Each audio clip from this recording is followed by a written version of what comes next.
All right, and we are back for another week of Just Jossin. I am one half of your host, Sabrina Hannon. And I'm the other half, Jasmine Heron. This week, in our trip to the Hellmouth, we are checking out Passion and Killed by Death. So this is season 2, episodes 17 and 18.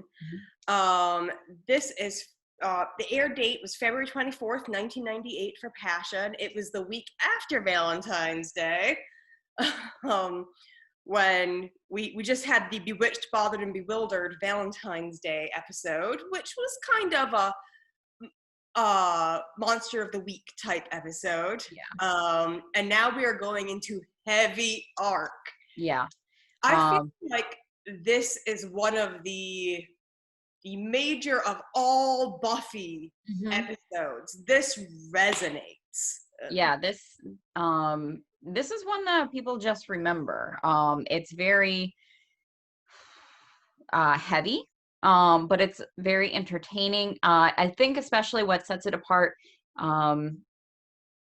Angelus narrates part of it, like the very beginning. Yeah. Like not the whole thing, but it like interjects into these scenes, and you don't get that really with any of the other episodes. So that makes it different. And like, yes, we know that Angel is bad now, but this solidifies it. Like this does damage. And this is the first time that we learn in Buffyverse, no one is safe, because just because you're a main character does not, or like in the Scoobies, does not necessarily mean you will survive. And that's a big deal. Shows back then didn't really kill off characters that weren't like way off in the peripheral. And that was huge. And it's not the last time that, Joss Whedon kills off a major character. I still can't talk about Firefly, but it's okay. So this episode was written by Ty King. He only wrote, headline wrote one other episode, which was Some Assembly Required. Huh. And which is not a super major episode. No. But he wrote a killer one here. He must have just been like, I can't follow this up. My work is done. Yeah. Retire from the world of Buffy. And I really feel like, so Bewitched, Bothered, and Bewildered. Got it. And is a Monster of the Week episode, and Killed by Death, which is after Passions, is a Monster of the Week episode. And I think we need those based on the emotional journey we all go on through Passions. Yep. And I think Passion is also most of the episodes are very adequately named, but this one works so well. I mean, and not just because it's after Valentine's Day, but what drives everyone, including Angelus in this, is passion. Passion for destruction and destroying Buffy, but passion nonetheless. So, we start with this voiceover sequence, and it's Angelus giving the voiceover. And he's watching Buffy dancing with Xander, which I thought was similar to the When She Was Bad episode, where, Buffy was doing her super sexy dance on Xander, and Angel was looking and you can see all the emotions on his face. And this time we're seeing a not sexy, just a friendship, and you see just this different expression on Angelus's face, this predatory expression on his face. And you see just Willow and Cordelia laughing in the background, chatting with each other, which is showing that they are actually Cordelia is becoming part of the group. And, now Willow had major problems with Xander and Cordy, but now she's being, properly accepted in. And I think, after Oz becomes aware, I think that puts a lot of things in perspective for Willow. Also, so I don't, I always see this episode like Angel stalking. I see that more like Spike, that the episode. Buffy just has a lot of vamps watch her while she dances with her friends. Yep. So when we get introduced to Spike and he's doing that stalking thing before she knows who Spike is, Hmm. that's what this reminds me of. Although I definitely see the Angel in the comparison. But it always has reminded me of the Spike. And so one of the big differences in this episode is that Angel or Angelus now wears eyeliner. Hmm. Hey, And the leather got a bit of smoky eye going for him. pants. Um, yeah, and unlike Spike or what Angel did previously, as Buffy is leaving with her friends, he is just munching on someone. She is Hmm. doing very bad slayage by not like sensing or noticing, like she walks by someone who's being fed on. Yep. Um, but So then Buffy goes back to her room and she's looking out the window and she's sensing something, right? But she doesn't see Angelus, and then she turns off the light. And as she goes to turn off the light, you see Angelus in the window. yeah, And then he just kind of slides off screen. Like it's not like he moves off screen. You almost imagine that they've got him on like a little like slight like skateboard. wheelchair, and then they just wheel him across the window screen. And but then all of a sudden, very quickly, he's in the room, but the windows are still closed. So how did he get in? Like I'm like, window's still closed. Did he come into the bedroom door? And if he did, why didn't you hear anything? And he's Continuity error. like, he just slides across. I was doing a lot of watching of how Angelus apparently just like walks through walls in this episode. He just keeps showing up. Yeah, Like, he really does. Also, this isn't the first time that we're going to see Buffy feeling Angel or Angelus outside her bedroom window and like looking out there but not seeing him but knowing. but Like thankfully, it's not period cramps. it is not, thankfully. And I mean, we all kind of have that, right? Like we can feel when we're being watched. For the most part. Like everyone's had that where like all of a sudden you're just like, something's not right. And sometimes you look up and you do see someone is staring at you. And other times you're just like, I need to leave this situation. Mm-hmm. So it would make sense that the Slayer would have like a heightened version of that. It's the feeling on the back of your neck, Mm-hmm. the prickle. This also probably explains why as soon as like the sun goes down, all of the curtains in my house are closed. And like I don't even like it so there's a smidge showing. Like if I can fit a piece of paper through there, I'm not happy. So Buffy wears silk pajamas, and we wake up the next morning, and she's got her little silk pajamas on. It's And I can't not talk about the fact that he strokes her face. I'm gonna cut out the curse word. you don't need to cut it out unless Angelus, when he sneaks into her room, watches her sleep, he strokes her head like gently, lovingly. Yep. It's so And then bizarre. sits and draws her. Which, I mean, he has talent.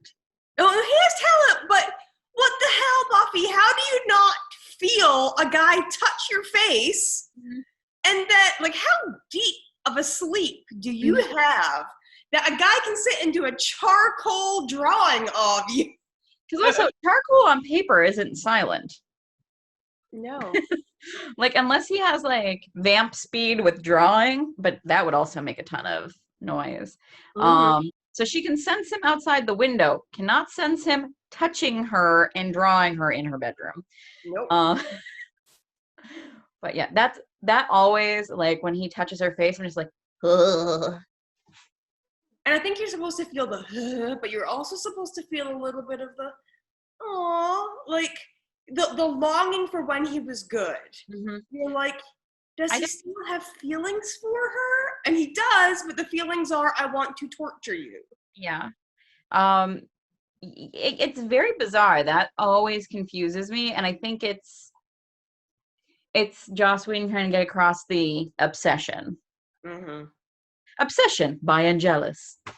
Yes. So next morning, she's like, he was in my room. And Giles is like, who? Who do you think? She's not talking, like, she's not talking about Xander. Right? Yeah.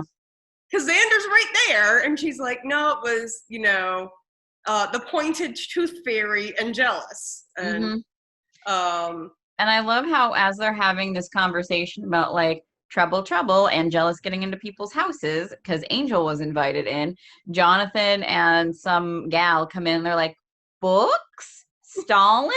Where? And Xander's like, get the hell out of here.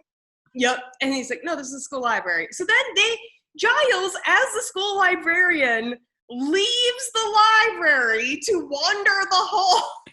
I mean, at least he does tell them where the books are, but then he's just like, ta-ta, without saying anything. They all just don't think he has to check out the books.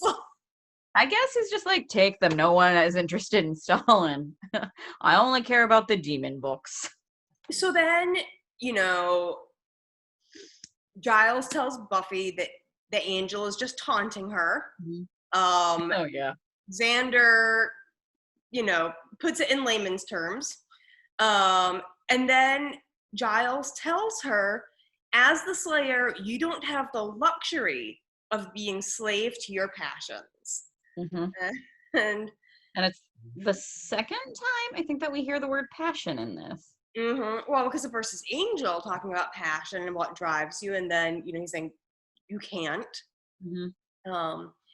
So and one of the main things that Buffy is concerned about, because like she can fight Angelus, like if it comes down to it, she can fight him. Her mother, however, not lucky. Yeah. So she's trying to find out if there's like a thing to revoke the invitation to her home. And Giles is like,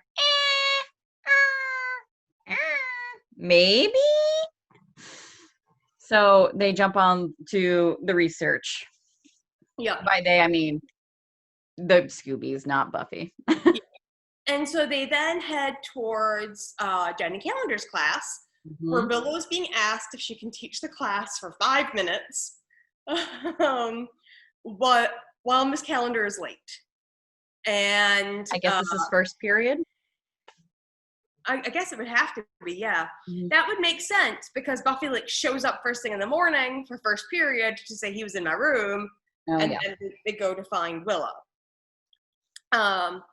And so then Jenny Calendar says, I was raised by the people that Angel hurt the most.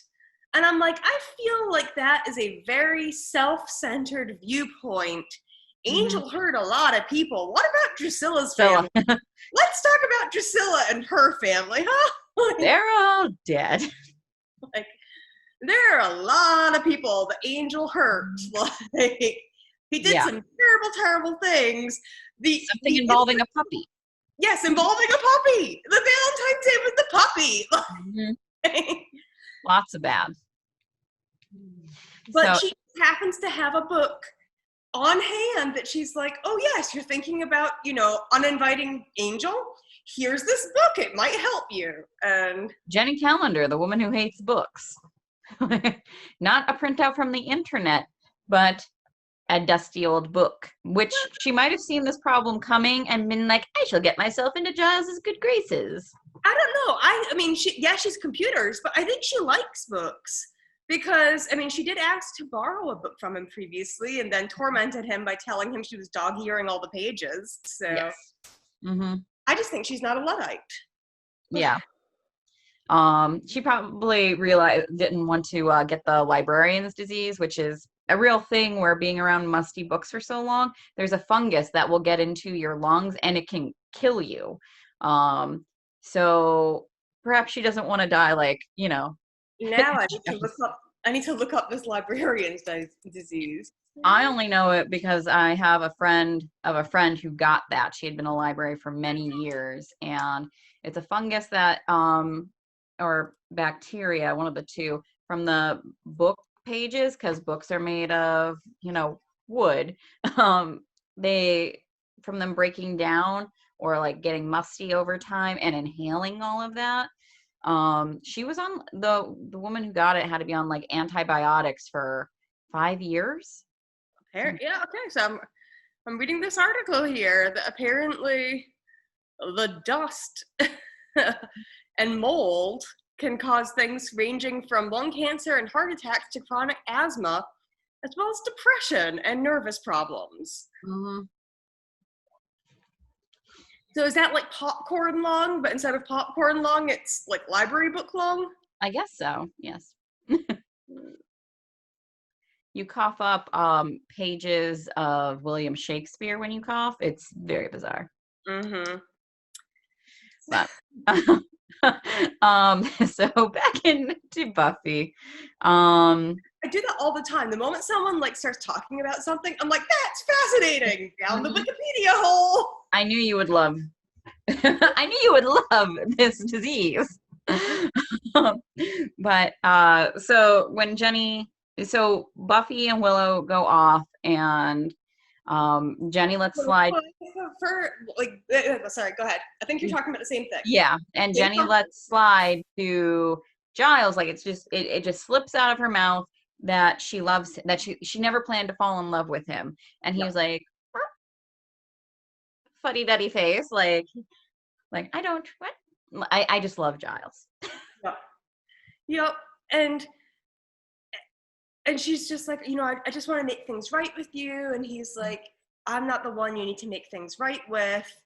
He still loves her. He still feels for her, but he will stand by his slayer. He will stand by his slayer. And Giles would make Buffy apologize if she had done that. Yep.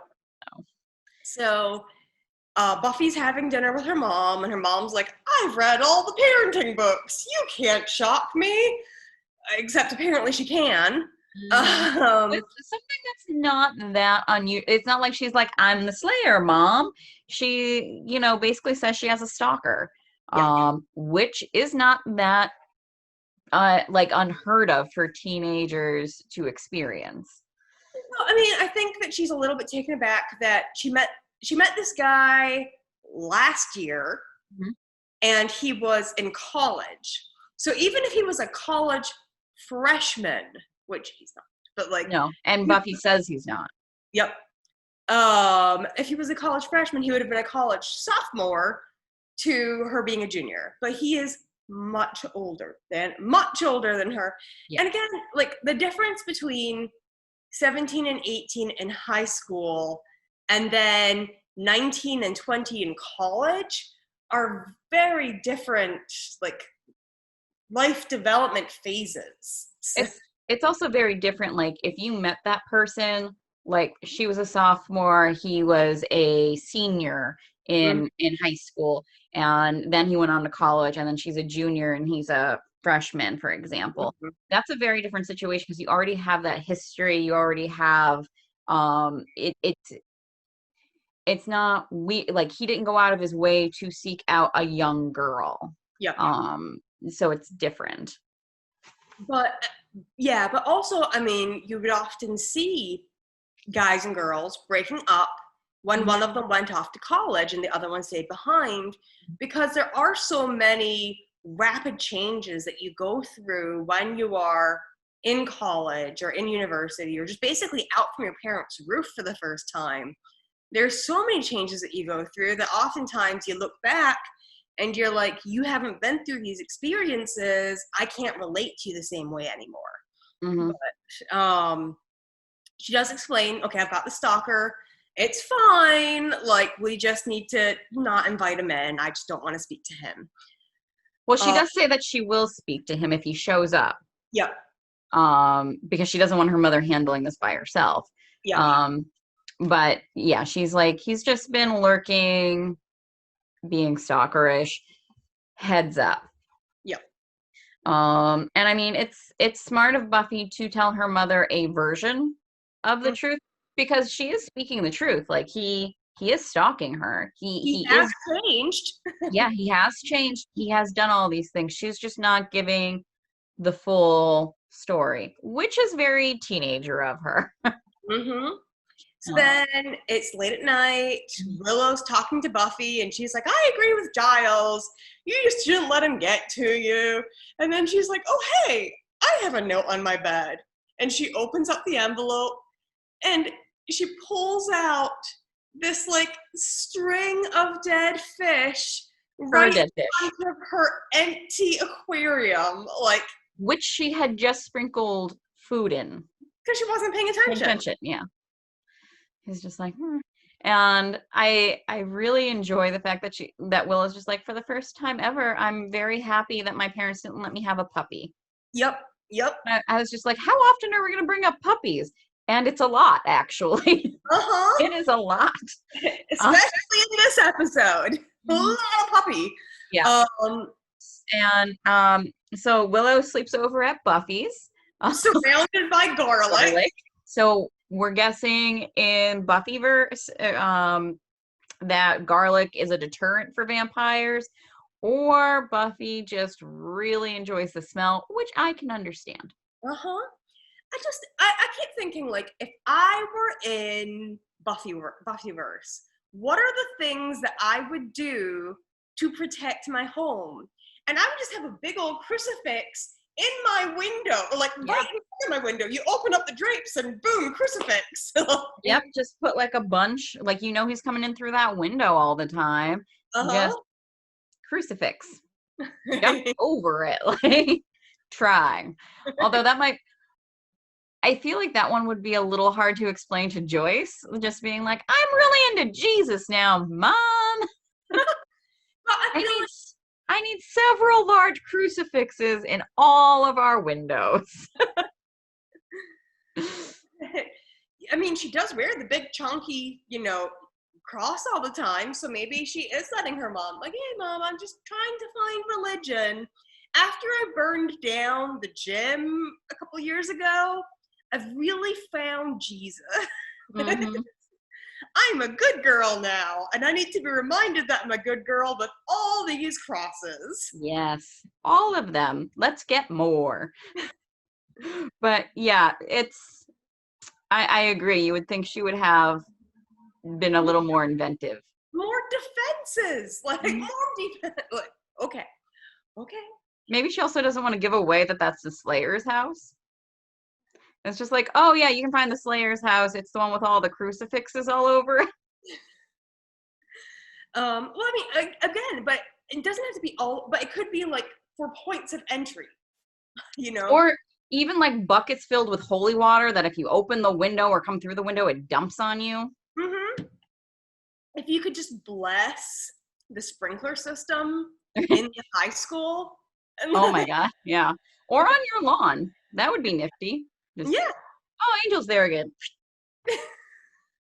You just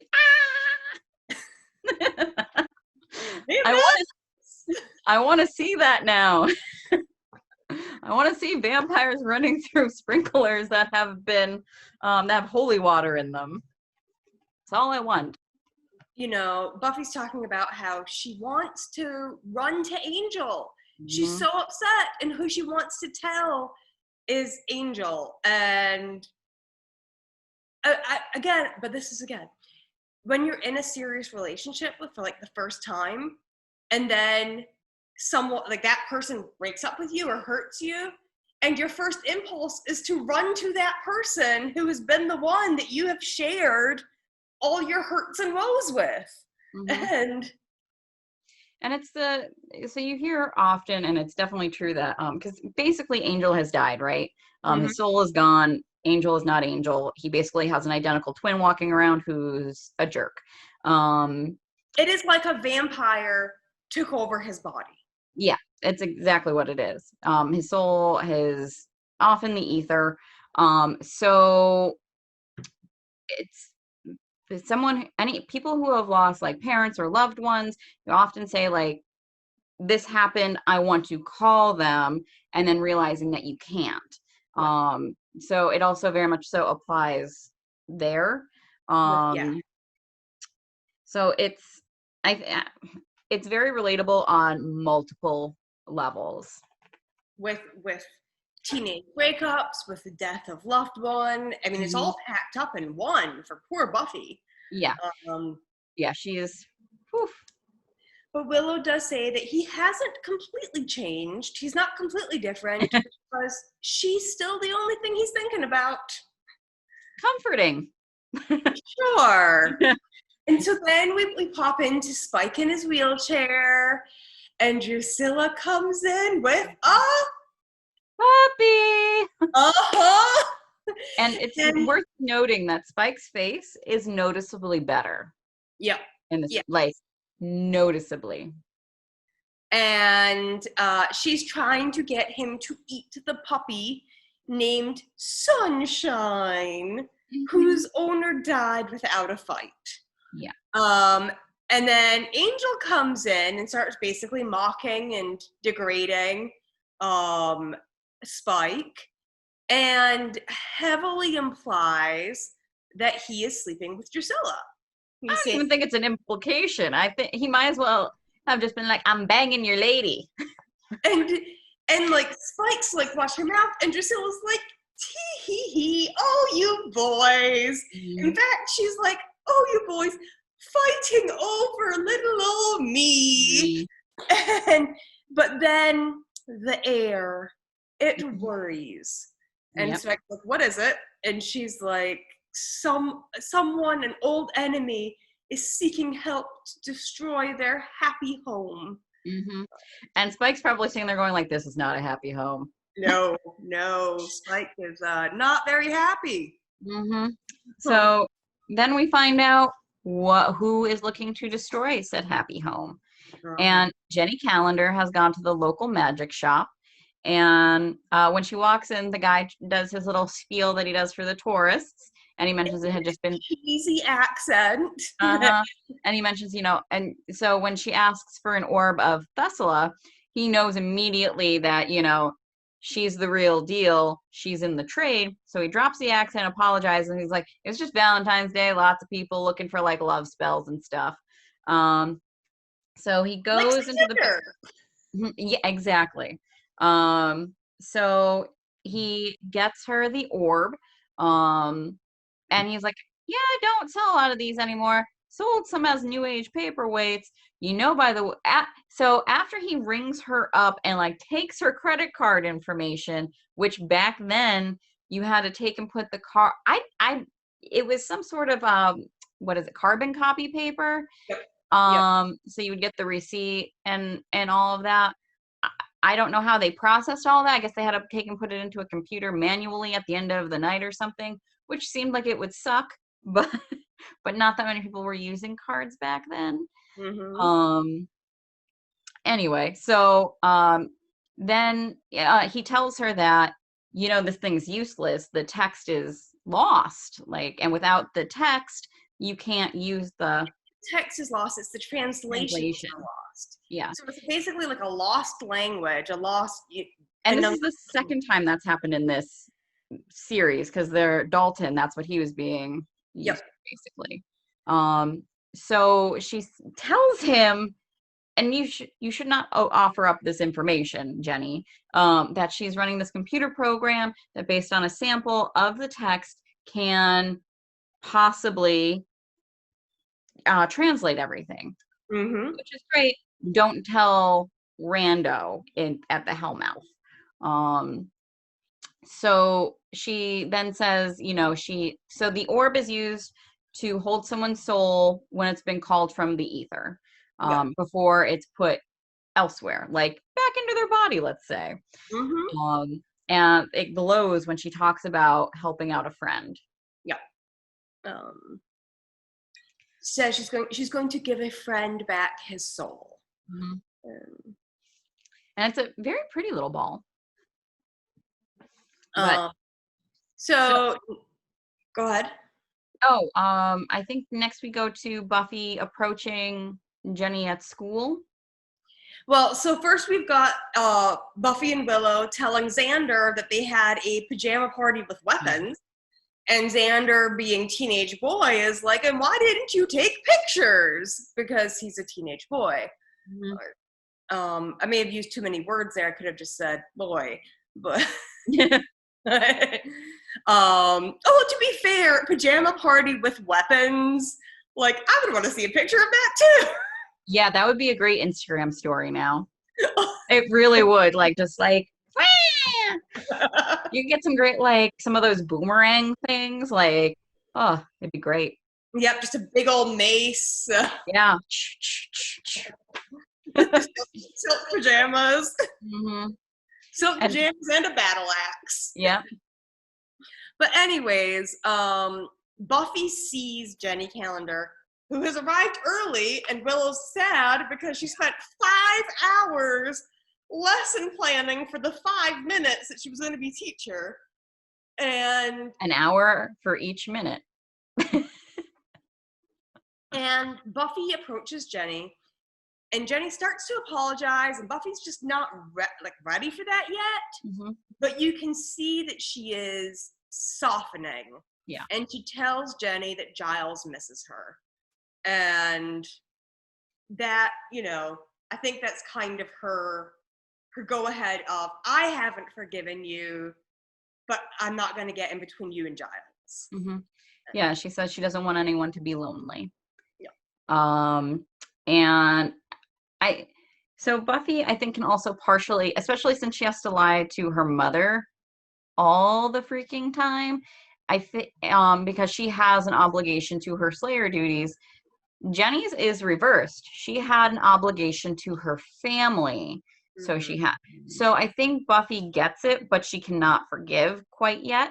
But she understands at this point. Well, because if Jenny had just told her sooner, had any else told Jenny sooner, and Jenny, you know, they would have not done the deed. They would have been like, oh, hey, if you had spoken to me earlier, maybe my boyfriend wouldn't be evil.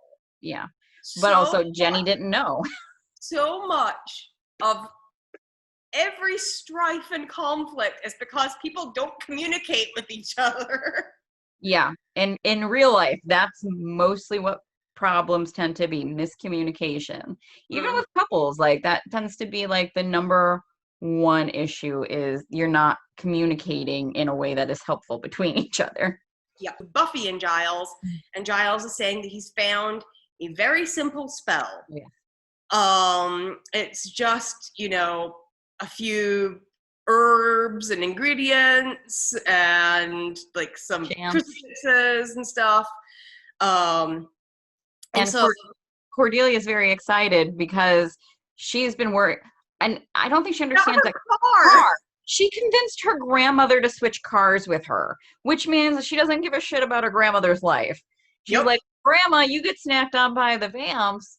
I'm going to be fine, though. You've lived your life, old lady. Like, nothing shows how terrible Cordelia is quite like this moment, because that's her grandma.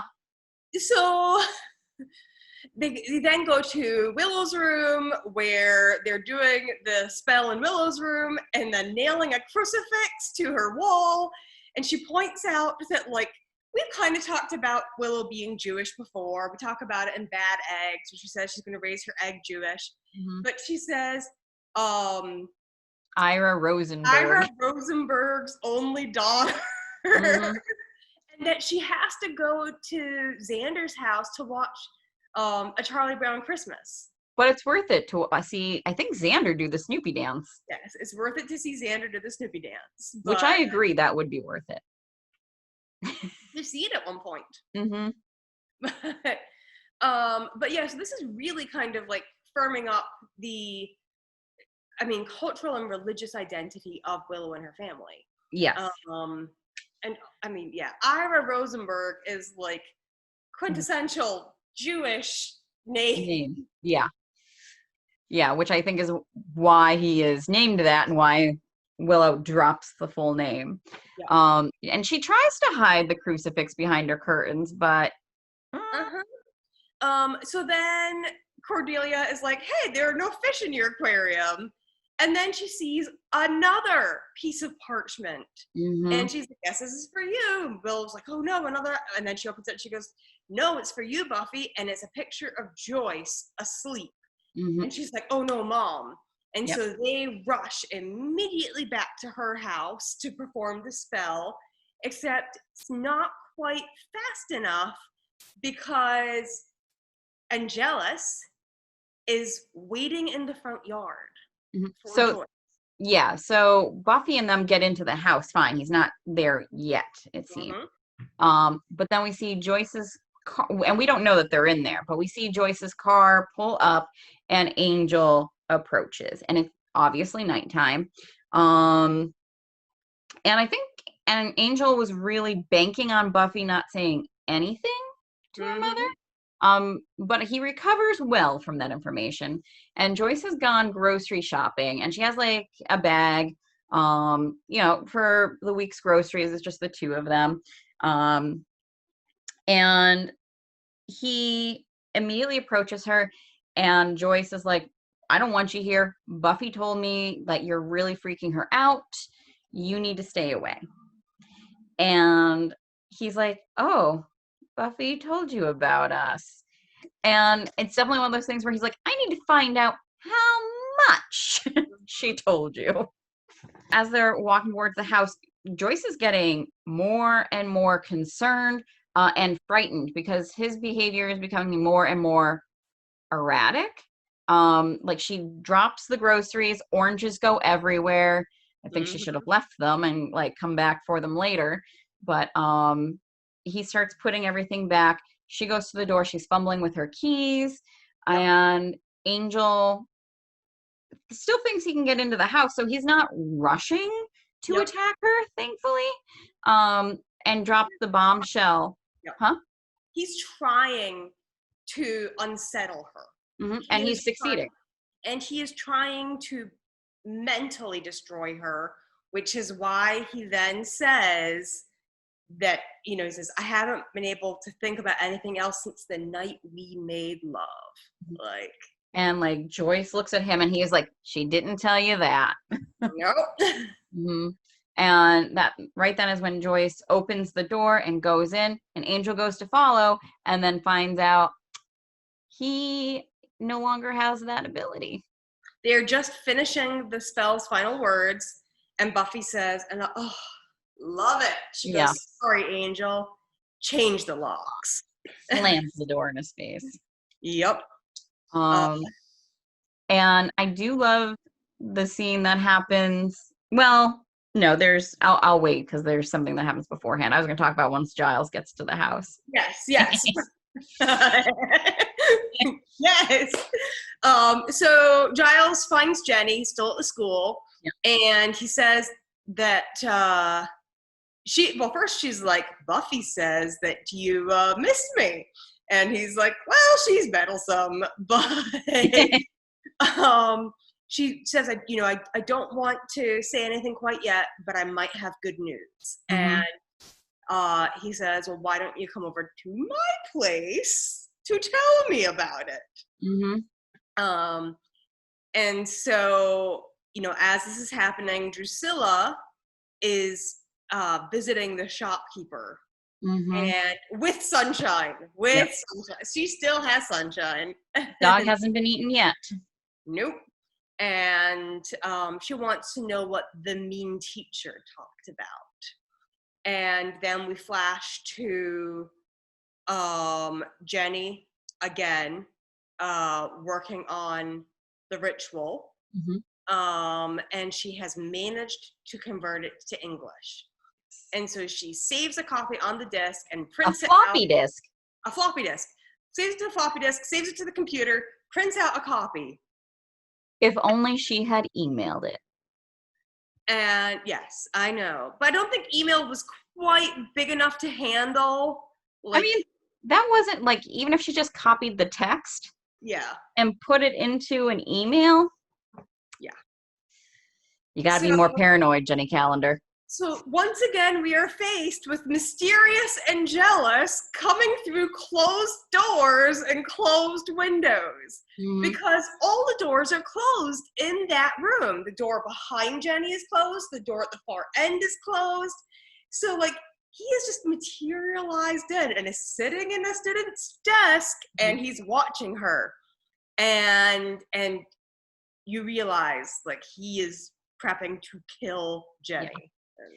Now, I can see like him being like stealthy and sneaking into the room, like using that back door maybe, because I know for me, when I'm like really into something, like either reading or writing something, a bomb could go off around me and I'd be like,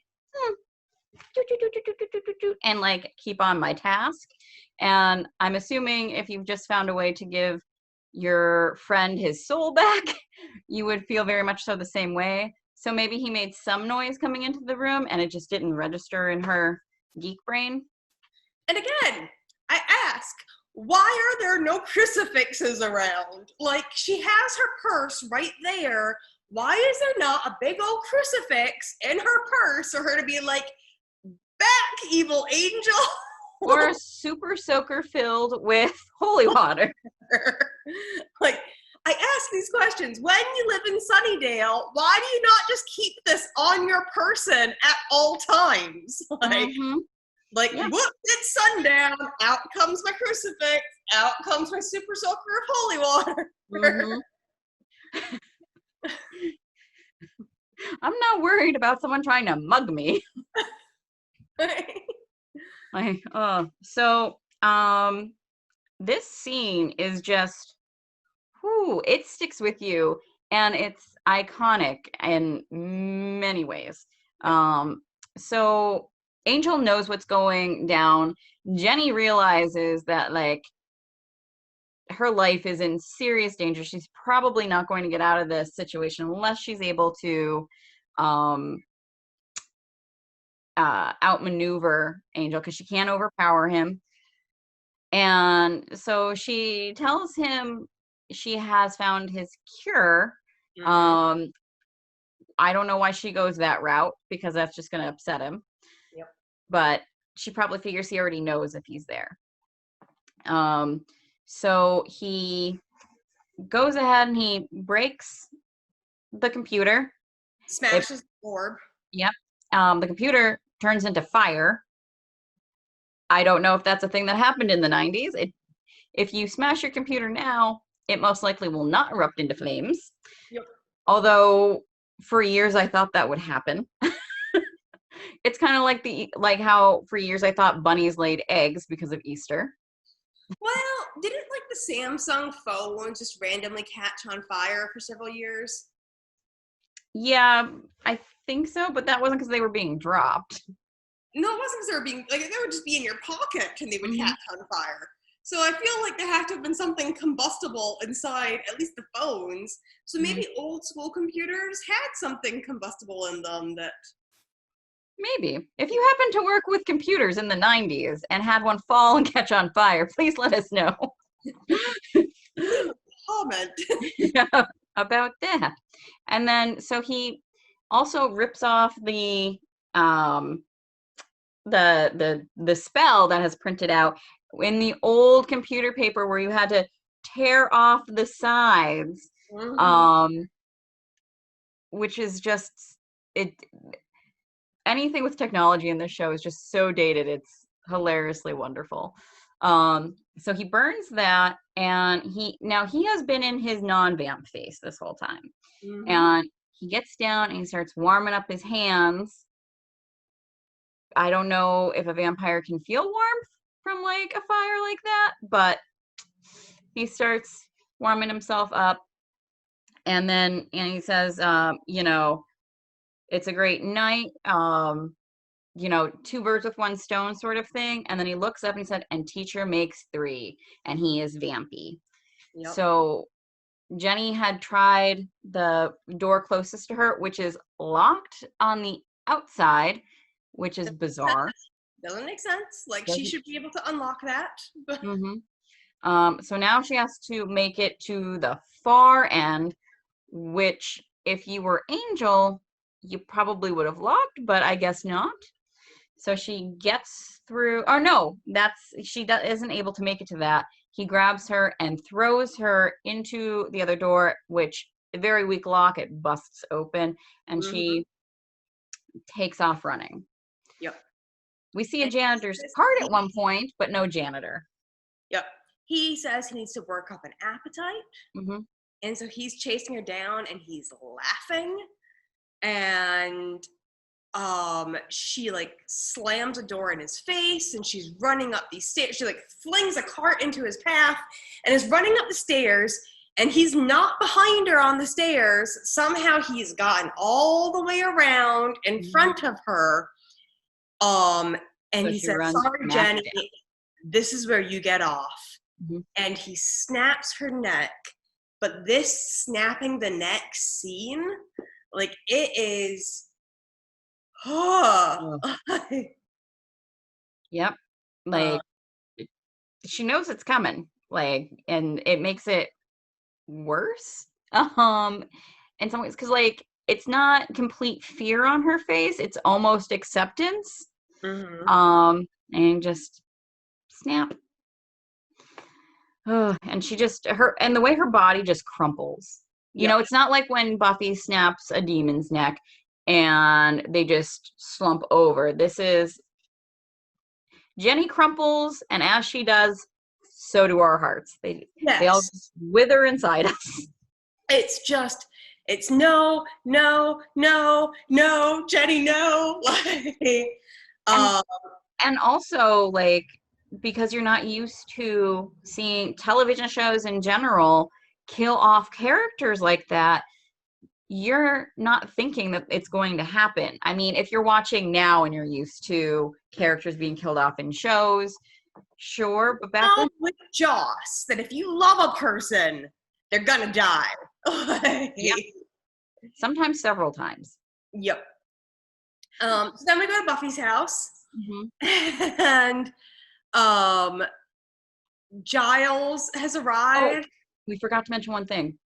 So when Jenny saw Angel in the room, she pops out that floppy disk and hides it. Yep. Which is a big key point that we missed for a second there. Very much a big key point is that there's still a copy that exists that Angel does not know about. Yes. And so Giles stops by to get the spell book to protect his own apartment, because apparently at some point he has let Angel into his apartment. Yeah. I can't remember what episode that would have been, but we're missing the scene that we were talking when Giles stops. When Giles stops by Buffy's house? Yes, this is where we're at right now. This is where we're at. Oh, I thought you were talking about when he goes to... Oh, yeah. Yep. Sorry. Yep. He stops by. You're so excited. You're like, don't miss it. Don't miss the scene. He stops by and Willow answers the door, and she's like, Buffy's upstairs with her mom because Angel was here. Would you like to take it away? Yeah, so they're like having the talk basically upstairs, but downstairs, but Giles is like, oh, maybe I should intervene on Buffy's behalf. And Willow's like, okay, so what would you say? And he's like, oh, and she's like, and just like opens the door and leads him out. Yeah, it's so casual. Like, she's like, you know, like, what do you think you're gonna do here? I'm just gonna stay down here. You should leave. This older gentleman talking about Buffy's sexuality to her mother is not going to go off well. Right? Did you just have a cat or something in the background? Oh, Cairo. Okay. I was like, I just heard like a little, almost sounded like a maraca. He shook his head, and when he did that, all of his tags went ding ding ding ding ding. He's fluffing his pillow. Okay. Yes, he's obsessed with pillows, and he's fluffing right now. I have to have the puppies locked away because Lily would be up in your face right now, wondering why the computer is not throwing a ball for her. Which is a fair question. I'm sure in the future there will be a way to do so. But, So having the talk with her mom, mhm. and her mom's freaking out. You had sex with a man. Like, he is much older, too old. Like, that you didn't see fit to tell me you were dating. yep. And he's obviously not very stable. Mhm. And I thought you would have shown better judgment. mm-hmm. And like she's being very harsh with Buffy. Like saying things that you probably don't want to say to your teenager, but she kind of saves it in the end. Yes. So you can see she's not handling it well. She's not handling it well. And Buffy says, I can't tell you everything. And her mom's like, well, how about telling me anything? And then she flips it. She flips it right around. She's like, you can try to shut me out, but I'm not going to stop loving you. Like, I'm not going to stop caring about you. You're the most important thing in my life. Yep. Mm-hmm. And that's the, like, she recognizes that she is reacting harshly, but she wants Buffy to know that this reaction is out of love. Yeah. And she's concerned, you know, because now she definitely perceives her daughter's safety is in danger because this man is insane. Yes. Like it also does ask a very pertinent question, which is, were you safe? Yes. And Buffy's like, ah, and she's like, no, you have sex. You got to be able to. Mm-hmm. And I'm going to be honest, I don't think that Buffy used condoms because Angel says he can't get pregnant, but we don't know about vampire STIs. I was gonna say I would assume that they cannot transmit STIs since like they're dead. An infection wouldn't be able to live in them. Yeah. They're not warm enough. Yep. So, and I highly doubt Angel had condoms laying around. So the answer was no? No. But yes. I mean, she was safe because she was having sex with a dead person. Yep. Can you get a staph infection? You're getting stuck with an old bone. That I'm cutting out. Are you sure? I think you should leave it in. Okay. Figure out how to put a drum roll in.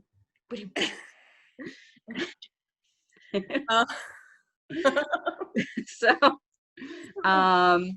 that's where the conversation kind of ends. Yes. And then we go to Giles arriving at his apartment, and there's a red rose on the front door, and there's opera music playing. Which obviously is Giles's jam. But it's not. He was a rock and roll guy. But he's an old fuddy-duddy now. There's an ice bucket with chilling champagne, and then we see it. It's the paper. Yeah. But he hasn't seen any of these papers yet. And we also know that Jenny's dead. So. Yep. And he opens up the paper and says, upstairs. And there's like a path of roses. He takes off his glasses. He's thinking, romantic night with Jenny. The audience is going, no. Like, we are freaking out. We're dreading it as he's and the music. And the music is escalating. And right when he gets, I'm so thankful he took off his glasses. So thankful. So he like doesn't exactly see everything. Like he does, but at least everything is a little blurry. Yep. So he gets up there and he can tell as soon, like you just see it on his face, like he sees Jenny, but she's not laying at a natural angle. Like you wouldn't, if you're trying to seduce someone, you're not, her eyes are open and they're dead. Because she's dead. And right when he sees that, that's when like the voice is like literally screaming at the top of its soprano-esque. No, I think it was a tenor. Tenor? Yep.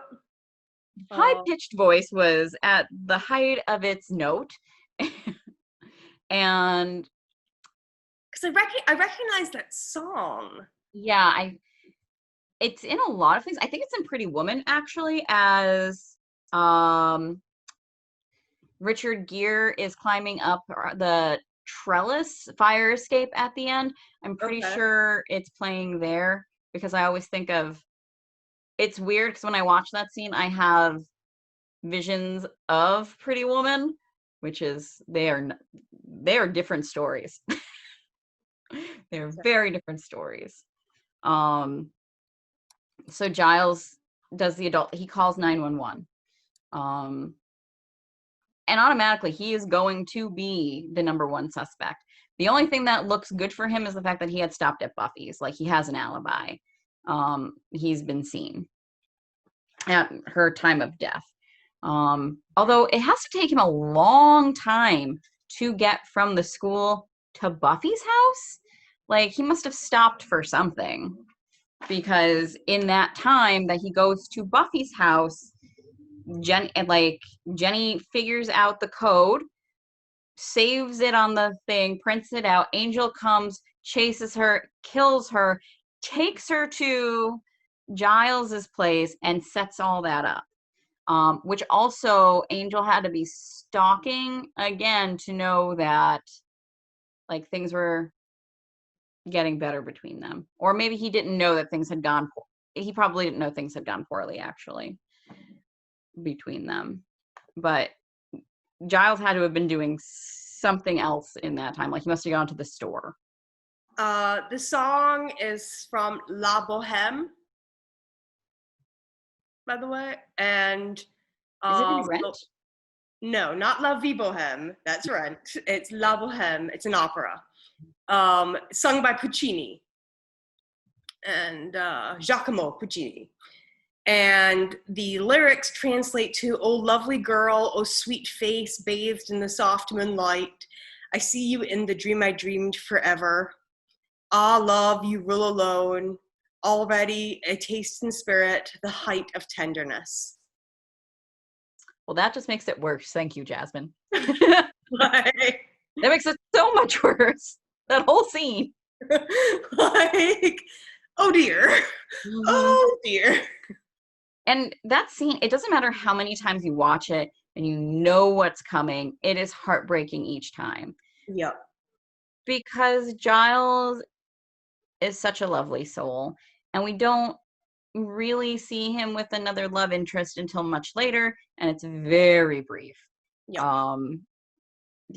Giles is basically married to his work, which is keeping Buffy alive. So, I mean, it's a good job to be married to, but so he calls the police. Yep. Police show up. They have to take him for questioning. He makes a call. He calls Buffy. Angel is outside Buffy's house, waiting for her reaction, watching the grief reaction, and then goes back to Giles's house to leave a drawing of dead Jenny. Yes. And while he's outside Buffy's house, he's narrating again. Mm-hmm. And just watching, Buffy be told that Jenny is dead. And Buffy just, like, she's in shock, and she hands the phone to Willow, and Buffy just slides down her dining room wall. Willow Buffy takes it very quietly, and clearly it wrecks her. Willow is very verbal, and she's sobbing, going like, "What?" And Joyce comes running in and is like, "What's going on?" And again, we see Joyce as the mother figure for all of the children in Sunnydale. Yes. She is everyone's mother figure, and she's just holding Willow as Willow sobs, and trying to calm her down and find out what has happened. And I don't think she even sees Buffy initially, like, on the floor. Angel does, and Angel's quite pleased with his work. Mm-hmm. And so the Scoobies gather, and they're looking for Giles, because Giles has already left the police station. And they're like, okay, well, we need to go find him. They go to his apartment, and they see that all of his special weapons are gone. Giles has packed up. He's got this crossbow. He's got, like, cans of gasoline, and, like... And I love that Giles has everyday weapons at the library, but his nice weapons are at home. Yep. Like, other people back then would have fine china and normal dishes. He has weapons. Yep. which is And great. so they're like, we have to stop him. And Xander's like, why? Like, he's like, I've hated Angel from before, like before any of you guys hated Angel. And, like, just jump on the bandwagon, blah, blah, blah. Pisses me off. Because his problem with Angel was that Angel was a romantic rival to the girl that he had a crush on. Mm-hmm. Like, fuck you, Xander. That's not okay. And jealous is not Angel. Mm-hmm. You're completely correct on that. Xander's also not wrong that he has to die. Like, there is no if, ands, or buts. He's killed other people that they've known. Yep. But now this is a direct hit, and it's going to keep getting worse. Yes. He's definitely not wrong, because again, it's like when he killed Jesse. Like, Jesse was his friend. Jesse turned into a vampire. Angel was her love. Angel is now Angelus, the vampire. Like, he has to go. He has to, like, and Jesse didn't even get to kill anyone that was like in their circle. Yep. Although he was gunning for Cordelia, which I'm sure sometimes Xander's like, oh, why didn't I, like, why did I stop him? But so Buffy agrees now, like, yeah, Angel has to die, but also, do you think Giles is going to walk away from this? That is the real problem. It's not that I'm concerned that Angel's going to die. I don't want Giles to die. Yeah. And then Xander's like, crap. And thankfully, like, Buffy has, like, she has suffered so much trauma, but she is able to be so realistic and logical, and that might just be how she deals with this sort of trauma, is like turning off the emotional side of her brain until her task is done. Yeah. So they have a pretty good feeling that Giles is headed to the factory, and so they head there as well. And Spike is really annoyed. He's like, why haven't you killed her? Now she's going to be really pissed off. Drusilla's trying to, like, defend Angel and saying, like, oh, she was going to restore Angelus' soul. And Spike's like, honestly, at this point, I don't care. I don't want to die. I preferred the old Slayer whipped, like, Angel, not this one. And because Spike's played that game with Buffy before where he's pissed her off, and it doesn't go well. Like, Angel thinks making her angry is going to throw her off her game, and it's just not. And Spike realizes that. Spike realizes Angel is putting all of them in jeopardy. And sure enough, as soon as Angel's like, everything's under control, it's fine, like a Molotov cocktail comes flying in. and then a crossbow bolt hits him in the shoulder, and then Giles has a baseball bat that he has set on fire and is being jealous with a flaming baseball bat. And Giles says, you've had your fun, but you know what? Well, okay, first of all, Spike stops Drusilla. Yep. He's like, no, let this happen. Unless he tags you in, you can't help. And so he says, you've had your fun, time for now. And Buffy shows up and she says, my fun. And she just starts kicking his ass. And unfortunately, factory's coming down. Because it's been set on fire from a Molotov cocktail. And Giles is unconscious. So Buffy has to choose to let Angel leave to save Giles. Because at this point, they're separated.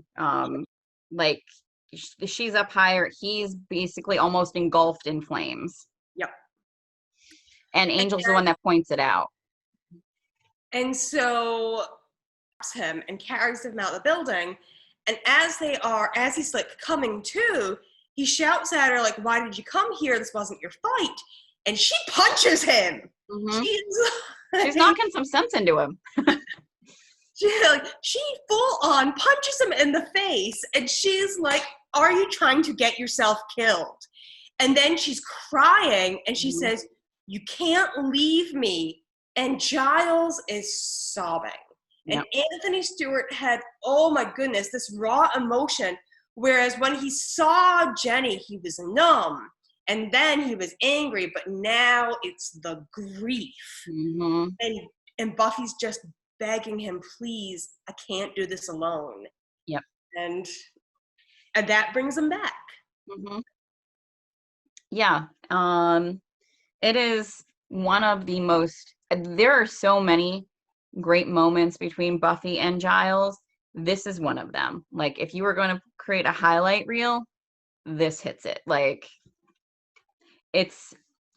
there's such a pure love between them.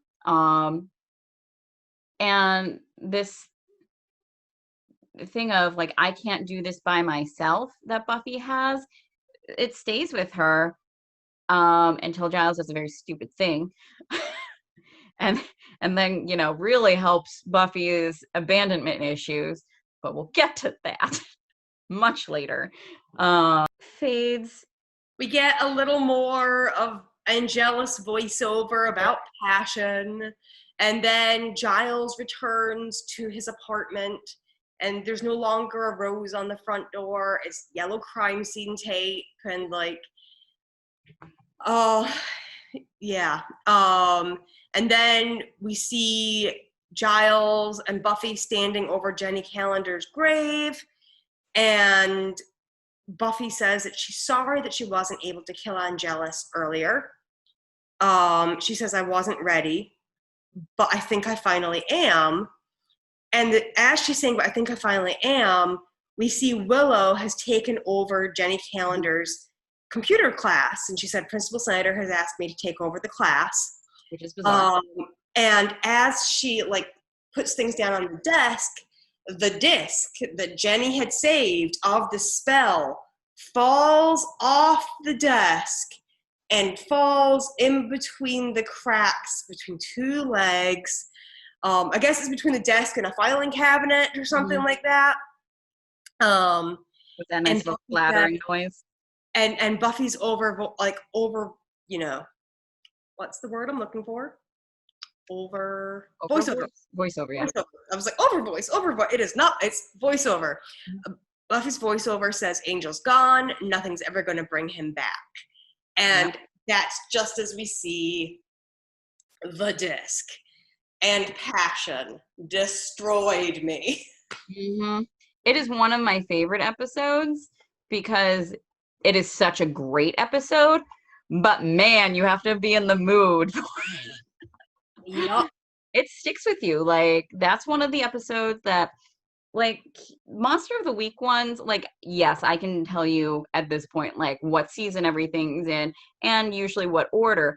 Passion is one of the ones you mentioned by name and people have, like, a reaction to. Yep. You know, and it's not like when someone says once more with feeling and it's all giddy and happy. It's just like passion. You're like, oh. Although I guess it's a good one to watch if you've recently broken up with someone. Yeah. Around Valentine's Day. All right, so after that emotional journey, we were given a reprieve with Killed by Death, which seems redundant, but it makes sense. Mm-hmm. So we open up and Buffy is in a graveyard patrolling, clearly sick. She's like not quite coughing, but like a little sniffly, wheezy, that sort. And she nearly stakes Xander because Xander, Willow, and Cordelia are out patrolling what they think is for her because she is so sick. There's a flu going around, and Buffy clearly has it even with her Slayer powers. Yeah. And so they're like, you have the flu. Half the school is out with the flu. Cordelia, I love Cordelia so much in this episode. She has so many great lines. Like, this is a really great Cordelia episode. It is. And Cordelia's like, we are all very concerned with how gross you look. And she's like, what? Someone had to say it. Yep. And Buffy's basically like, I can't let Angel kill anyone else, and Jealous shows up, and he is overpowering Buffy, Yeah, and and he he said, he takes out Cordelia, like he tackles like a linebacker Cordelia. "Yep." I'm surprised, like I've like in a snowball fight I've been tackled like that, and it took me a little bit to get up. So I don't know how Cordelia like manages, but Mhm. But um thank goodness her friends are there because Buffy's getting overpowered. mhm, And Giles is kind of like, this isn't really fun. You're so sick. And then he's like, never mind. I'm having my fun anyways. mhm. And he's pinned her down like he's about to bite her. And Willow throws her coat on his head and they start punching him and And crucifixing kicking. him. And Mhm. Yeah, they're just like, nope. Get away from our Buffy. and Like, then, so Buffy's oh, been beat, right? So she's been beaten. She's got fractures because he has been wailing on her. And bashing her head off of marble. she faints, and Xander scoops her up and they rush her to the emergency room, which again has to be very close. Mm-hmm.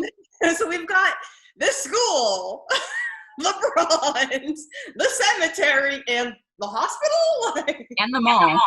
and the mall, and the woods. Yeah. All super close to each other. Mm-hmm. So she rushes to the hospital. Xander's like, she's sick, make her better. Mm-hmm. And they're like, she has the flu. She fell down. She hit her head. Like, because they have to explain not only the fact that she has a high fever, but that she has had the crap kicked out of her. Yep. And then they call Joyce as well, because, you know, that's her mom. And they call Giles because that's her watcher. Yep. And I'm wondering, like, because Joyce has just become very accepting of Giles just being part of Buffy's life. Like, here's Buffy and her friends and her librarian. Like, you kind of have to wonder if she just thinks that, like, because, like, Willow and Xander and Cordelia have really hands-off parents, if like he is their which he is their substitute parent, and you don't get creepy vibes from. That's the other thing. Like, Giles is not creepy. He's too librarian-y, and Yep. he He's looks like British. he's British, and he looks like he could be overpowered by Willow. But Buffy has a line as she's being told that she has to stay in the hospital. She says, "My bed is better than any bed that's not my bed." Mm-hmm. And truer words have not been spoken. Those words spoke to me so much. Mm-hmm. My bed is better than any bed that's not my bed. Yeah, she is terrified. She does not want to be there. And she's like, Giles, tell them, the vampires. And thankfully, she's been saying a lot of other, like, weird things. Like, she told Xander something about singing. Yep, don't be in the hospital. Yeah. And so they sedate her. And Giles is just like, oh, it's the fever that made her say those things. Yep. And Joyce reveals that when Buffy was 8, her cousin Celia died in a hospital, and that Buffy was alone with her at the time. Mm-hmm. And then Cordelia again makes his comment about, like, oh, this hospital, my friend came in for cosmetic surgery and it didn't go so well. And while Buffy's here, she could get that thing done. On her face. On her face. Like, am I the only one who's noticed that thing on her face? And they just, like, brush over that. They're just like, yeah, no.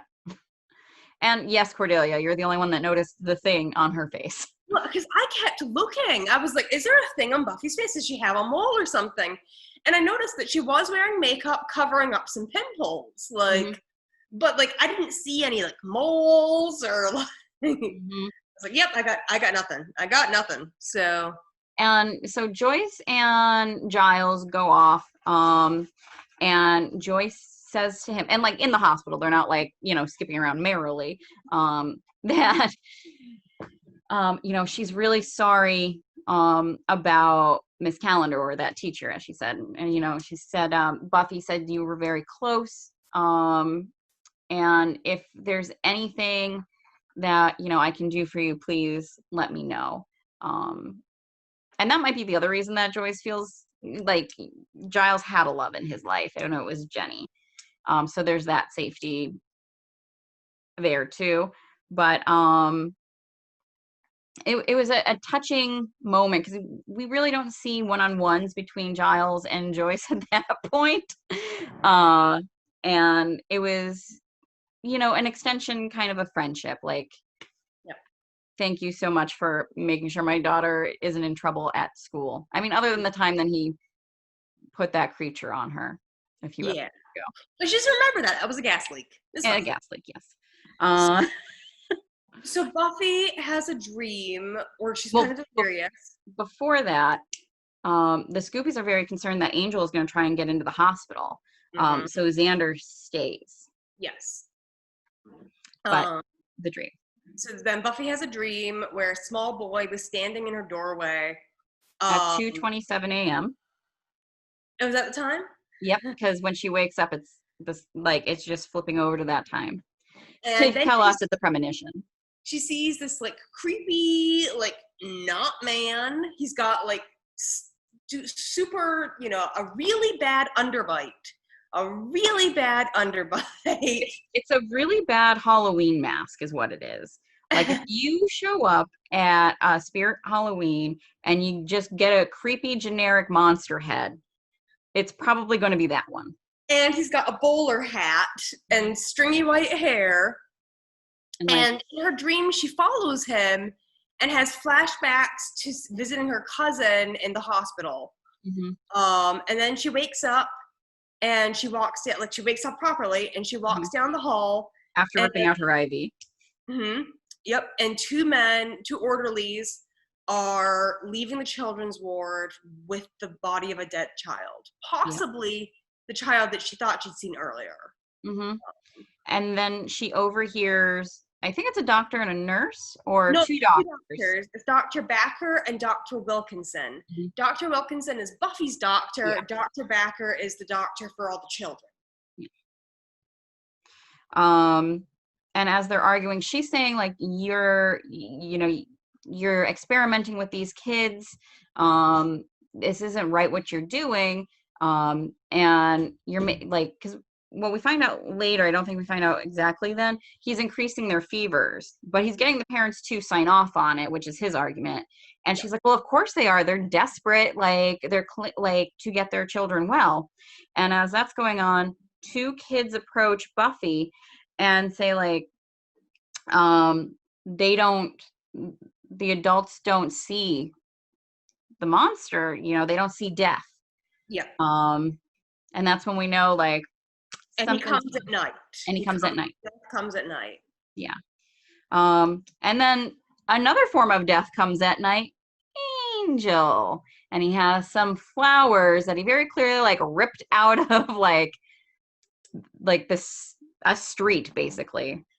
He's whistling. He's like, da-da-da, like, here I come, gonna go visit my Buffy. And Xander's like, oh hell no. And he jumps up. And Angel's just like, you think you can stop me? And he's like, no, but maybe that security guard can, or those orderlies, and like he's like, look, dude, this isn't like an empty cemetery.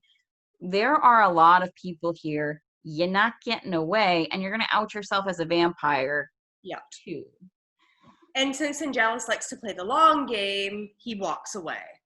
After he says some awful things to Xander. So he calls Xander Buffy's white knight. Because Xander literally saved Buffy's life before. And he says, it must just kill you that I got there first. And Xander responds with, you're going to die, and I'm going to be there when it happens. Xander's not wrong. No, but Xander's also a douchebag. Yes. I mean, Angel's being a jerk. Also, so at this point, like, I really give Xander a pass at the crappy things he says to Angel, because Angel just killed someone he cares about. I know, like, yes. What Xander has said to this point, I think, is a restraint. Like, because he wants him dead. he didn't like him before and wouldn't have been sad if he died, but now he actively wants him dead. Yep. And then I think we just go into Buffy's memory, right? Of Power Girl. I mean, we do have some flashbacks for her like memories of her being Power Girl and rescuing Celia, and then I thought it was the other way around. I thought Celia was the one rescuing Buffy. I could be wrong. I thought it was the other way around. I thought that Buffy was one of them rescues the other as Power Girl. They would rescue each other. Yeah. But they were good friends, rescuing each other. Then the next morning, they bring gifts, balloons that are not flowers, but balloons. And but then in water, though, they might grow. And then Willow gives her her homework and then reveals that she's actually done all the assignments for Buffy, so that Buffy just needs to sign her name. And Buffy's like, that's the best present ever. And Giles has brought her grapes. Mm-hmm. And then Cordelia was just like, I didn't know that we were bringing gifts. And Giles like, it's just a thing that people do. Yeah, like people. There are shops in hospitals for a reason. And so Buffy kind of reveals that she thinks that there might be something going on, that Dr. Backer has given her the Wiggins, and Dr. Wilkinson doesn't seem to agree with him, and the kids think that there's a monster, and she thought maybe she saw the monster too, and they should like look into some things, and like look into the records. And Cordelia's like, are you sure this isn't because your cousin died? Yep. And then says one of my other favorite lines. They're like, have you even heard of tact? And she says, tact is just not saying true stuff. We'll pass. And and she'll use that tact later. Like, she saves that zing that they just gave her. And she's like, I'll get you. As a person who pretty much lives with my foot in my mouth, I feel like I should just steal that line and just be like, tact is just not saying true. Like, true stuff. This is on purpose. Yeah. I have a disorder. So they kind of all half-heartedly agree to look into this. Which at this point, Buffy's never been wrong. Like, because also, like, because she's saying, she's like, I might have seen something. There might be something going on. Because she's not entirely sure. She had a really high fever. She's not sure. But she has a feeling. But, so, like, they go back, and Giles is kind of like, eh. And Willow's like, okay, maybe. But on the other hand, we live on a hell now. And he's like, okay, fair point. Yep. And he's like, but it'd be so weird if like adults couldn't see this creature. And then he was like, unless because kids are more perceptive, like small children are more perceptive of people. So he's thinking of like the kid Billy who had the coach who beat him. And he's like, maybe this person, they're saying they're seeing a monster, but it's a person. And they're like, let's look into this Dr. Becker. Yeah, Dr. Backer. Backer, yeah. So they start doing that as not Willow. Cordelia and Xander are still at the hospital. And they are looking in the records room, and they get sprung on by the security guard, who's played by Willie Garson, who plays Mozzie on White Collar, and I love him. What is his name again? Because he's in something else. Willie Garson? And he's also in Sex and the City. He's Stanford in Sex and the City. Starts flirting with him because Xander is looking through the records, and she's trying very, very hard to make sure he doesn't like wander away. And Xander is like creeping out, and the guard hears something and she's like, you have the most adorable nose, and like strokes his profile like down Uh-huh. to his nose. So then Xander's waiting outside for Cordelia, and she's just like strutting along, doing her Cordelia walk. Mhm. And Xander is not pleased that she was flirting with the security guard to save his butt. Yep. And he comments about how he has to watch Buffy's back. Mhm. And she's like, that's not really attractive, how obsessed you are with her.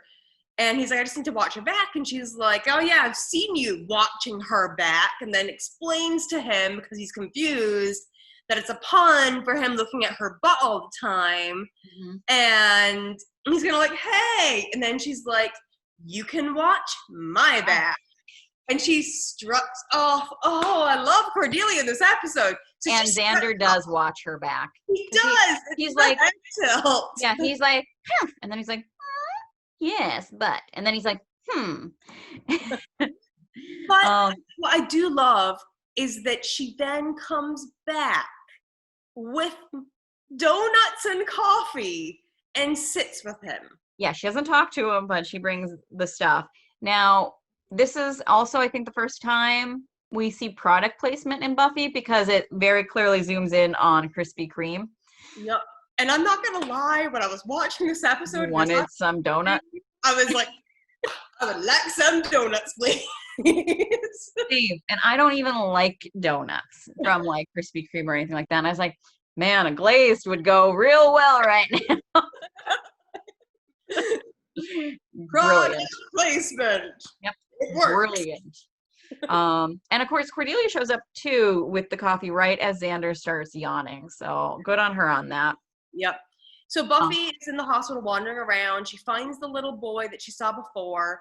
He's drawing a picture of the guy that she saw in her dream. So she's like, okay, yeah, it's real. And Dr. Backer is trying to work on his cure. So while Willow and Giles are like, ooh, Dr. Backer's not so great, Dr. Backer gets murdered by the monster. Like, Because he it's figures invisible. out how to cure the kids. Yep. He has figured out how to cure the kids, and he's like, this should work. And he goes to try it out, and monster, kills him. Shreds him. Like, Yeah. shreds. Slash. Blood. And she tries to stop him because she sees the slashing, but not the monster, Mhm. and she gets thrown aside. Mhm. And the monster just drags Dr. Becker down. There are no staff at this hospital. Right? There's none. There's no nurses doing like rounds. There's nothing. Which also, like, when Buffy's cousin is being murdered and screaming in that hospital, it shows like the hallway there, and there's nothing. It's deserted. Like, it's like they wandered into a deserted hospital. So there have been times where I've been in hospitals that have been way empty at night. Like, I was like the only one on the unit sort of thing. Mhm. I remember at one point I'd had surgery, and I came out of the surgery, and my mom was waiting with me, and we were literally the only ones in Mhm. there. And like, there were 4 nurses all the way at the end of the hall at the nurses station chatting and like not getting me my anti-nausea medication and Mhm. like my pain medication. And I'm like, I'm in a lot of pain and I'm about to throw up. And like, we buzz them, and an hour goes by, and we buzz them again, and like more time goes by. And so my mom goes down the hall, the empty hall, and they're just chatting away, and they're like, oh yes, we're coming right in a minute. Like, but like, they're totally empty. There was no one there. And then of course I barfed everywhere. Yeah. So, and See, that's hospitals. I've had the opposite experience. Like when my mom was in the hospital, it was pretty packed, whether it was the ER or when she was actually admitted. When she was admitted, I did not have to do this because like nurses at this hospital like did their rounds and did their jobs. But in the ER, like I learned quickly that if 20 minutes goes by, it's going to be the squeaky wheel that gets the oil. Like I learned because she wound up in the ER quite frequently. I learned the hard way that, and one of my friends who worked in healthcare was like, don't let up on those people because they have other patients and whoever is there riding their backs is who they're going to help. So I was like, no problem. I will be in someone's space just so they'll get rid of me. I That's mean, what she needs. at one point I was in the hospital, and I can hear the guy next to me who apparently was passing kidney stones, and like he's screaming and he's screaming, and the nurse pops her head in and she goes, "Are you okay?" And I'm like, "I'm better than the next guy." Like, and she goes, "Unfortunately, there's nothing we can do for him." Like, this is just what he has to go through. And I was like, okay, well, I need to use the bathroom. So like she like had to help me to the bathroom because it was all hooked up to things. Yeah. And, like, but I was like, obviously what I'm going through is not what he's going through. Yep. Oh gosh. And that also has to be like great on your nerves when you're like in a hospital and somebody else is screaming for like bloody murder and not being helped. You're just like, is the level of care here good? But so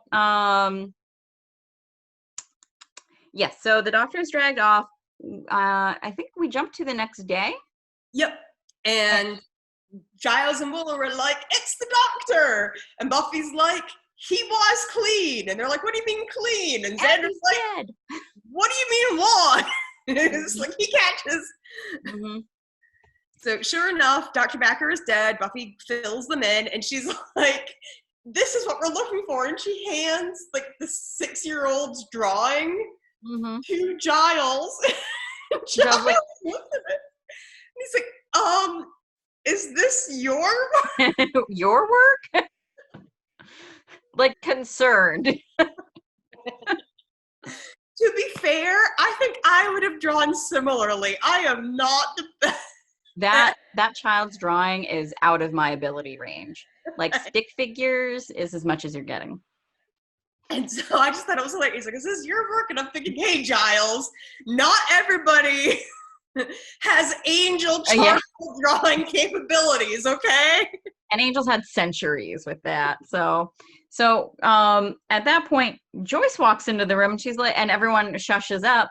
And she's like, "Oh, it looks like I just walked in on a secret meeting." And Cordelia's like, "That's absolutely not what was happening." You sure didn't. Yep.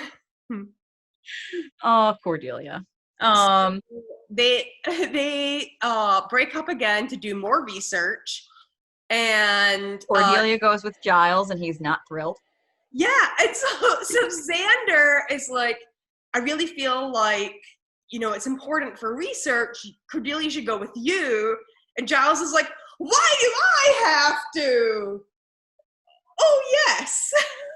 And she's like, "Great tact, man." So Buffy, Willow stays with Buffy. Yep. And they go to check Dr. Becker's files. Yep. And that's when they find out the reason he was targeted was he figured out how to make the kids better. Yep. And also Buffy has to talk her mom into letting her stay in the hospital another day because they want to release her. Yep. And her mother's like, "I'll talk to the doctors." That wouldn't work now. Your butt would be going home. Yep. But which is like, so when again, difference in human care and animal care. My dog Thor had a ruptured spinal disc. He herniated a disc and lost all sensation in the back end of his quarters. He had to do emergency surgery. And, like the doctors like checked in and they were like, "You can take him home today if you want, or you can leave him here another day to recover. It's up to you." And like, we were the ones that made the choice to leave him for another day because like he still wasn't able to stand very well and wasn't eating very well. And like, we wanted to make sure he was getting the best possible care. And but like, that's not something they do in hospitals here. They're like, "And we say you're done. Your insurance says you're out. Bye." Yeah, that's really what it is. So they now figure out why Dr. Becker was targeted. Mm-hmm. Bounce over to Cordelia and Giles researching, and Cordelia's like, ooh, what does this monster do? Giles answers. What does this monster do? Giles answers. What does this monster do? And like she's just like going all over the table like a kid, just wanting to know everything like that their parent is doing. And Giles gets annoyed. Uh-huh.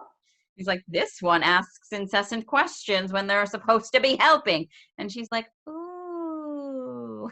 But then she's like, the monster's not in here. And she closes the book, and the monster is on the cover of the book. And they look at it, and they're like, oh. Yep. So then Cordelia is the one that calls Buffy. And she's like, hey, it's me. And she's like, put Giles on the phone. She's like, no, I've got all the information. And she's so excited to like share the information about the Kindersoot. Kindersoot? Their Kinderstat. Their Kindersoot? Something kind of German sounding. Their Kindestod. Okay. Their Kindestod. A trans child death. Wow, yeah, their Kinderstod. And so she's like telling them about how it drains the life out of children and makes it look like they died from a fever. So basically the hospital where the kids are already sick makes it, that much easier for him to just, without being caught. Yeah. Giles comes over and has like a depiction of what happens. And Cordelia's like, like clearly enthralled by it, then realizes, and she's like, why do I let you people drag me into this? And Giles tells Buffy, like, this demon sits on the child's chest and sucks the life out of them, and it has to be terrifying for them. Yeah. And that's when Buffy realizes this thing killed her cousin. Yep. Because she remembers her cousin being pinned down with her arms like being held down, where she was flailing with her forearms, but she couldn't raise the rest of her arms, staring up at something and screaming and trying to like wiggle away, but couldn't. Mm-hmm. And she realizes, okay, that's what killed Celia in the hospital when she was 8. And she also realizes that a fever is what helped her see it. Yep. And Willow's like, we can't give you 107-degree temp just for funsies. And 100, she should be dead. Like 107, like that is a hospital temperature because you are knocking on death's door. So they go to his office, and Buffy tries to like take pure vial of virus. Yeah, and Willow's like, that'll kill you in a second. You can't do that. You have to dilute it. Which thankfully Willow's the one there, not Xander. Because Buffy be dead. But so she dilutes it. She only tries to put 1 drop in, and Buffy's like, no, I need to be sick now. So Willow hesitantly does a second drop, and Buffy drinks the virus. Yep. I don't think that's quite how this works. No. That's not very science, but okay, sure. Mm-hmm. So Buffy goes to the children's room. She's already burning up. Mm-hmm. She's like, maybe this wasn't such a great idea. The door is locked, and they like look in, and they see Der Kinderstad or Buffy does, Willow doesn't. Mm-hmm. And he's like, he's got his hat. He like kind of tips his hat at them and heads down towards the basement. And so the children are gone. Hmm? The children are gone. They run away because they don't want to stick around and be killed by Der Kinderstad next. Yeah. So they're like trying to like head down to the basement, and Dr. Wilkinson sees them, and she's like, Buffy, you are very sick. Like, you're burning up again. The virus has like, come back or had another flare. And like Buffy shoves her aside. So Dr. Wilkinson calls security. And so security comes in, and there's our good old friend, Mozzie, as a security guard. And Willow like immediately starts acting on her frog fear. And she's frogs. Come off me. So they run to Willow, the screaming frog girl, and Buffy is able to slink down after the demon. To Xander first, and Xander helped her go after the demon. and the kids are trying to like stay away from the monster in the basement where they're cold and like, you know, afraid. But their Kinderstad finds them, and he picks up Ryan, and he attacks Ryan, and he pins Ryan down, and then Ugh, yeah. creepiest CGI. I have had nightmares about this. I will continue to have nightmares about this. His eyes start bulging and then turn into these like suction cup things. They're like the nipples of the future from Rocco's Modern Life, but not nipples, they're eyeballs. No. And like they like latch on to Ryan's head, and like more tendrils start bursting out of them. Oh, because I have a thing about eyeballs to begin with, and then this is eyeball tentacles. Thankfully, I repress this each time I see it. Like literally, I've seen this entire season and this episode numerous times. There's nothing else that I suppress quite like this. I'm always like, oh yeah, I forgot about that. And I guarantee you, if you ask me in like 3 days, I'll be like, I have no idea what happens with that demon. And so Buffy arrives, and she starts, you know, fighting with their Kinderstad. And Xander is getting the kids to safety. Like Xander's like, I can't really help here. Let's get the kids to safety. All these screaming children. And the Kinderstad pins down Buffy, and then they flash to the same exact CGI scene. Like, I feel like they didn't have enough money to do it twice. That they're like, we're just going to use the same footage twice. Yep. Same exact scene, bulging eyes, sockets. They go, but then Buffy just goes, snaps his neck. Yeah. And he crumples, not like Jenny Calendar. Nope, he just kind of like falls off to the side. Yeah, this breaking of the neck is not upsetting in any way. And Xander's like, is he dead? I heard something snap. Mm-hmm. And Buffy's like, yeah, his neck. Yep. And I wonder about the cleanup. Like, does dead invisible demons start to rot? Like, is there like a really bad smell that the janitors can't find? And they're like, gee, something died down here. Everyone, just so you know, the smells that you can't find in your house that are bad, it's this demon rotting away. You had one and someone killed it.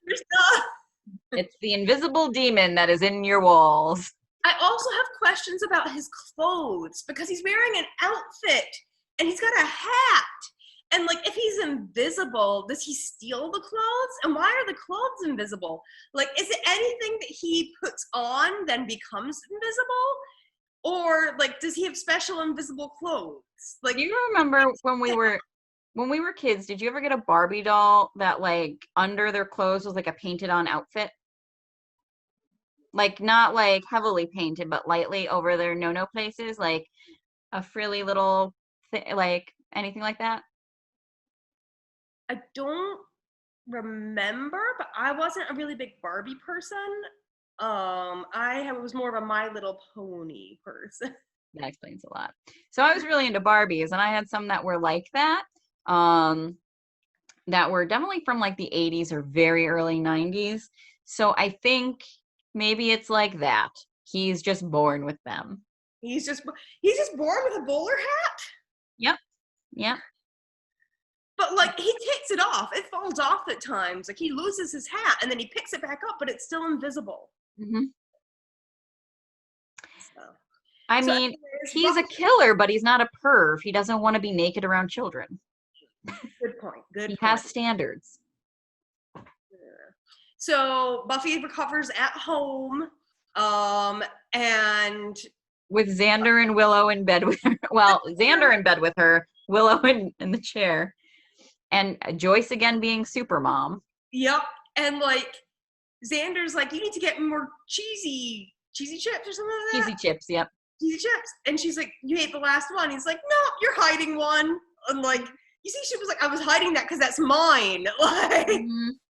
Yeah, and because it starts off, because we don't, initially we just see Joyce bringing the food for Buffy, like a peanut butter and jelly with the crust cut off, and her drink that is 2 parts orange juice, 1 part grapefruit juice.